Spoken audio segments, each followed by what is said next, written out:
Hey everyone, we're working hard to get our first 1,000 subscribers, sign up and you won't regret it. I didn't notice the kick right away. Not because it didn't hurt. It did. A sharp, deliberate jab under the table that made my knee knock the underside so hard my water glass trembled. I didn't notice it because I was busy doing what you do when you're trying to earn your place in someone else's family, smiling at the right moments, laughing a half second after everyone else, keeping my shoulders loose like I wasn't measuring every word that came out of my mouth. Natalie sat to my left, close enough that her perfume and the warmth of her arm kept me tethered. She looked perfect in the way she always did when we were on. Hair pinned back, eyes bright, the kind of calm that made me feel like I was lucky she picked me. Across from me, her father, Robert, ate like he was in a meeting. Quiet. Efficient. Knife never scraped the plate. He nodded instead of smiling. Her mother, Linda, did most of the talking. Not loud, not rude. Just practiced.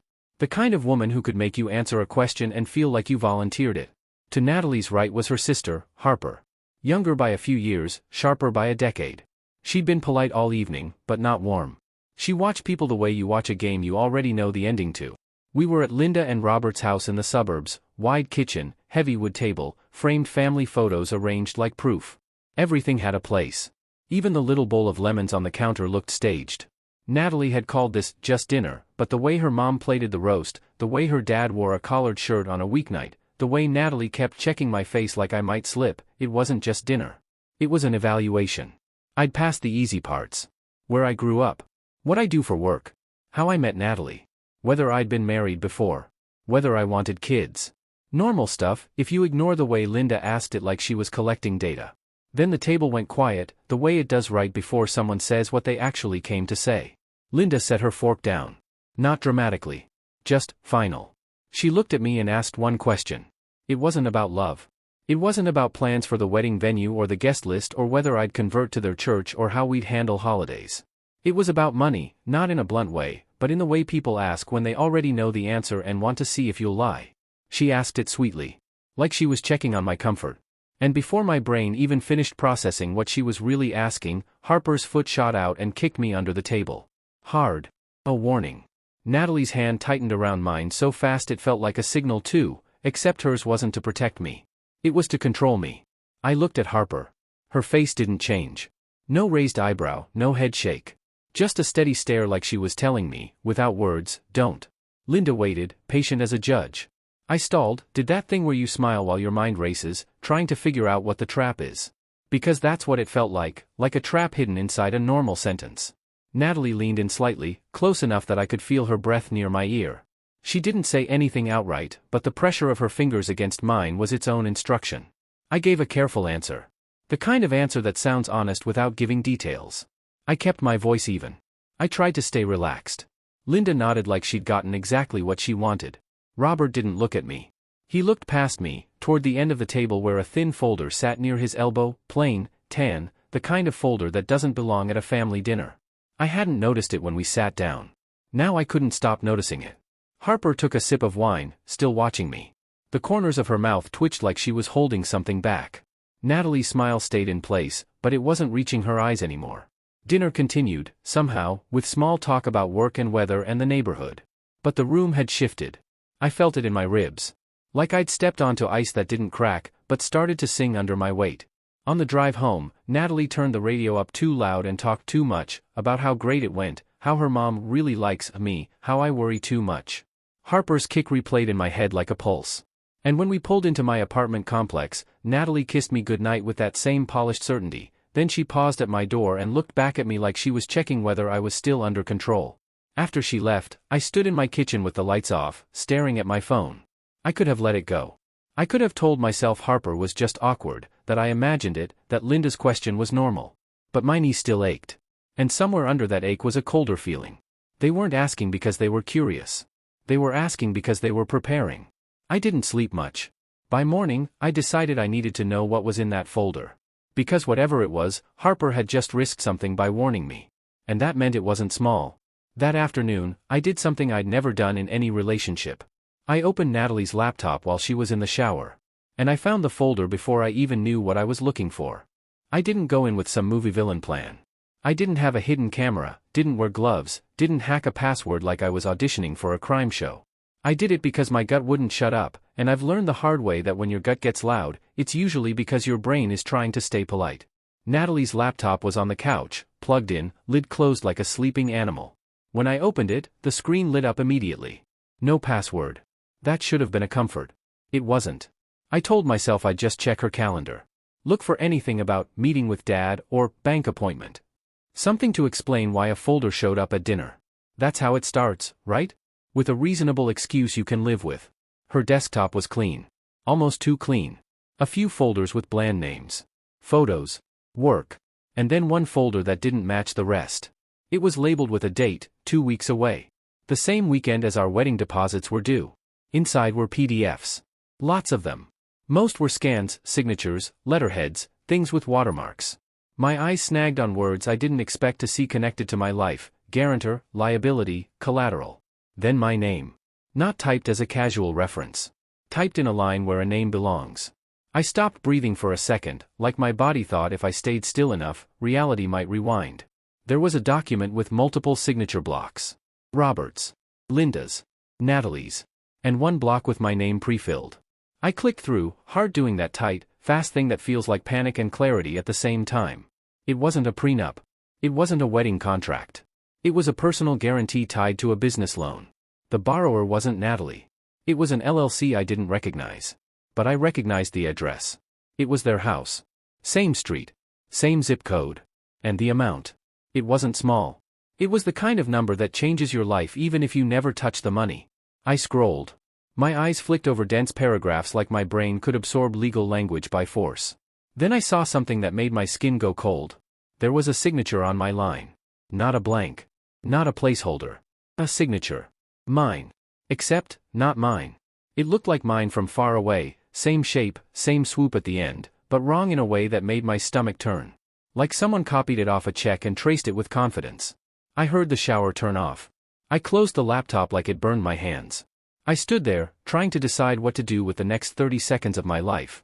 Natalie walked out with a towel around her hair, humming, completely normal. She smiled at me like nothing in the world had shifted. I smiled back like I wasn't holding something heavy behind my teeth. She asked if I wanted breakfast. I said I had to head to work early. She kissed my cheek and told me she loved me. And my body reacted the way it does when you hear something you used to believe. I got in my car and sat there for a full minute, hands on the wheel, staring at nothing. Then I drove straight to my bank. I didn't tell myself I was accusing her. I didn't tell myself it was fraud. I told myself I was verifying. That it was probably a misunderstanding. The teller couldn't help. They sent me to a banker in a small office. I described what I'd seen in careful, neutral terms. I didn't say forged. I said, there's a document with my name. The banker asked for the document number. I didn't have it. I gave the LLC name. That did something. The banker's eyes changed. Not fear, recognition. He typed. Clicked. Paused. Clicked again. Then he looked up and asked a question that made my throat tighten, whether I'd recently applied for credit elsewhere. I said no. He nodded once, like he'd expected that. Then he told me there was, in fact, a pending inquiry connected to my information. Not finalized. But initiated. And not by me. He couldn't show me everything without formal steps, but he said enough. Enough that my hands started shaking under the desk. I left the bank with a bland printed summary and a promise that their fraud department would review it. I sat in my car again, this time with my phone in my hand. Natalie texted me a heart emoji. I stared at it like it was evidence. I didn't know who to call first: police, lawyer, my best friend, my mom. And then, like the universe was leaning in, I got a message from a number I didn't have saved. It was one sentence. Harper. She didn't greet me. Didn't play nice. Didn't pretend. She told me she was sorry. And she told me, in the most chillingly calm way, that if I confronted Natalie too early, I'd lose. Because they'd done this before. I read that line 3 times. Then I responded with the only thing that mattered. I asked her what they did last time. She didn't answer right away. A full minute passed. Then another message came through, longer this time. She told me they didn't just take money. They took someone's life apart and made him apologize for it.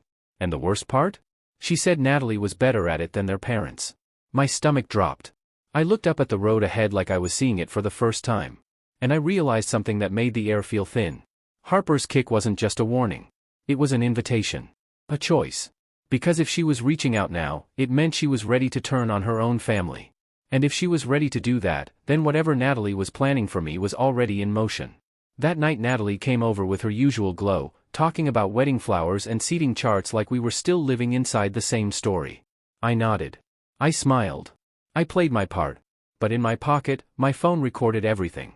Not because she said anything incriminating. She didn't have to.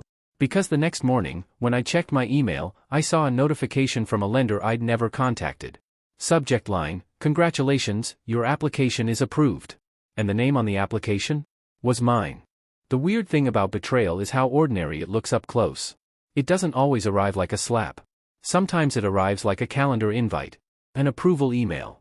A cheerful subject line. I stared at the lender's message until the words stopped looking like language and started looking like shapes. Then I clicked it. It didn't give full details, just the usual log in to complete your next steps. But the email was enough. It meant my identity wasn't just being used. It was being steered. A plan was unfolding with me inside it like a dummy in the passenger seat.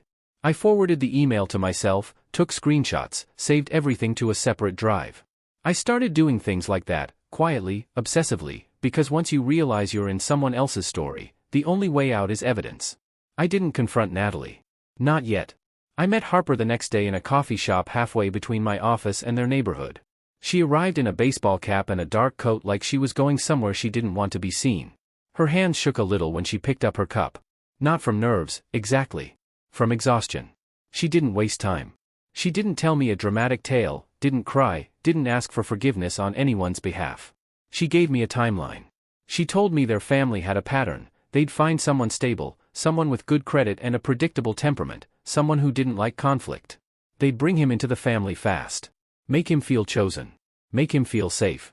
Then they'd create a temporary problem that required help. A business emergency. A property issue. A loan that needed a cosigner just for a month. Paperwork that was standard.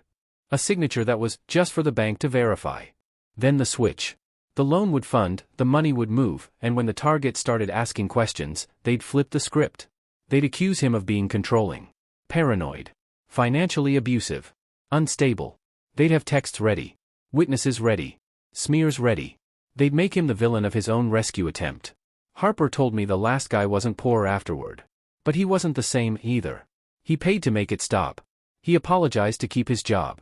He signed an NDA because it was easier than fighting a family that treated manipulation like a sport. Then she looked at me and said something that landed harder than anything else. She said Natalie was always the one who could make people doubt themselves. Even Harper. I asked her why she was helping me. She stared out the window for a second like the answer tasted bitter. Then she told me she wasn't doing it for me. She was doing it because she was tired of watching her sister win. That was honest enough to trust. We built a plan in that coffee shop like two people planning an escape route from a building that hadn't caught fire yet. Step 1, I got a lawyer. Quietly. Someone who handles fraud and civil stuff. I didn't call the police yet because Harper warned me, if I went loud too early, Natalie would pivot into victim mode and make me look like the aggressor. Step 2, I locked down my credit. Fraud alerts. Credit freezes. New passwords. Two-factor on everything. Step 3, I acted normal. That part was harder than all the paperwork. Natalie came over that weekend with wedding magazines and a grin that felt like a mask. She talked about honeymoon options and joked about my work stress. She touched my arm in that affectionate way that used to calm me and now felt like handcuffs. I let it happen. I smiled back. And every time she picked up her phone and turned it slightly away from me, I watched. A few nights later, Natalie said her parents wanted another dinner. Something more relaxed. Just us, immediate family. She said Linda had a couple questions about logistics. The way she said it was casual. But the way her eyes watched mine wasn't. I agreed. That evening, I arrived with a bottle of wine and the kind of calm that only comes from knowing the room you're walking into is dangerous. Harper met my gaze as soon as I stepped inside. No kick this time. Just a slight nod, like we were both clocking in. Dinner started normal again. Roast chicken. Salad. Linda's laugh. Robert's quiet. Then Linda brought out the folder. Not at the end this time. In the middle. She slid it onto the table like it was dessert. Natalie's knee pressed against mine under the table. A reminder. Linda's voice stayed sweet. She said it was boring stuff. She said she hated paperwork too. She said it was just to simplify things after the wedding. Robert opened the folder and turned it so the first page faced me. I didn't reach for it right away. I let the silence stretch. I let them feel a little discomfort. Linda asked another question, this time about whether I trusted Natalie enough to build a future as a team. A question that sounded like love but smelled like leverage. Natalie's hand found mine, squeezing, urging. I looked at the signature line. My name printed neatly beneath it. And next to it, a blank space waiting for me to do the one thing that would make this whole plan legal enough to ruin me. I didn't sign. I didn't refuse either. I said I wanted to take it to my lawyer, just to be responsible. The temperature in the room dropped without anyone moving. Linda's smile tightened. Robert's jaw flexed. Natalie's fingers went cold around mine. Harper didn't move. But her eyes sharpened like she was watching a fuse burn. Natalie's voice changed, still soft, but with an edge. She started explaining why it was unnecessary, how her parents were traditional, how this was normal, how I was overthinking. Linda added pressure without raising her voice, framing it like a test of commitment. Robert stayed quiet, which somehow felt worse. And then Natalie did something I didn't expect. She stood up from the table. Not angry. Not dramatic. Just controlled. She walked behind me and rested her hands on my shoulders, leaning in close like she was being affectionate. But her grip tightened in a way that wasn't love. It was ownership. She said, quietly, that she didn't want my paranoia to ruin our relationship. And in that moment, with her hands on me and her family watching like a panel of judges, I understood the real trap. This wasn't about getting my signature. This was about getting me to react. To look unstable. To look aggressive. To look guilty. They wanted a scene. Because a scene would give them the story they needed. My phone was recording in my pocket. Harper's phone was recording too, under the table, angled toward the folder. I kept my face calm. I told Natalie I loved her. I told her I'd sign after my lawyer reviewed it. And I watched the moment her eyes stopped pretending. The softness left. Something harder replaced it. That night, Natalie texted me long messages about trust and loyalty and family. I responded carefully, lovingly, like a man trying to keep peace. Then I went to sleep with my credit frozen and my lawyer on standby. And at 6:12 a.m., my bank app pinged. A transfer attempt. A big one. From an account connected to my name. To an account I'd never seen before. The transfer was marked pending. And the memo line said something that made my blood turn to ice. It referenced the same LLC as the documents on Natalie's laptop. I didn't even brush my teeth. I drove straight to the bank. Because I knew the next move in their game. If that transfer cleared, the story wouldn't just be about paperwork. It would be about where the money went. And whose name would be left holding the blame. When I walked into the bank, the manager recognized me from my earlier visit. He looked at my face and didn't ask why I was there. He just said, in a voice that confirmed my worst fear, the funds had already been released. When the manager said the funds had been released, my first feeling wasn't anger. It was this hollow, stunned clarity, like my body finally accepted what my brain had been trying not to name. This was real. This was happening. And if I didn't move smarter than them, I'd be the one explaining it to everyone else for the rest of my life. The manager didn't give me every detail, banks don't, not without process, but he confirmed enough. A loan tied to my identity had funded. Money had moved through an account I didn't open. The transfer I saw was part of it. I asked the one question that mattered, whether it could be reversed. He didn't say yes. He said, it depends, which is banker language for it's already messy. I stepped outside and called my lawyer. Then I called Harper. She picked up immediately, like she'd been waiting. I told her the money had moved. She didn't act surprised. She just said, flatly, that Natalie would now try to force me into a corner where I agreed to the story. Meaning, she'd push me to sign something, apologize for something, admit to something, just to make the chaos stop. Because once you do that, you become the author of your own downfall. Harper told me there was one advantage I had left. Natalie still thought I was trapped. Natalie still thought I was trying to save the relationship. So we let her believe it, long enough to get what we needed. My lawyer filed the first reports, identity theft, fraud alerts, requests for documentation. We created a clean paper trail of me acting like a victim before I looked like an accuser. Then we made the hardest decision. We let the family invite me to the next event. Because Harper said there would be one. There's always one more meeting when people think they're winning. 2 days later, Natalie asked me to meet her at her parents' house, to clear the air. She wrote it like a peace offering. She wrote it like she was hurt. She wrote it like she was the one who'd been wronged by my caution. I agreed. I dressed like I was going to a normal dinner. I kept my tone gentle in texts. I apologized for stress. I made myself sound small.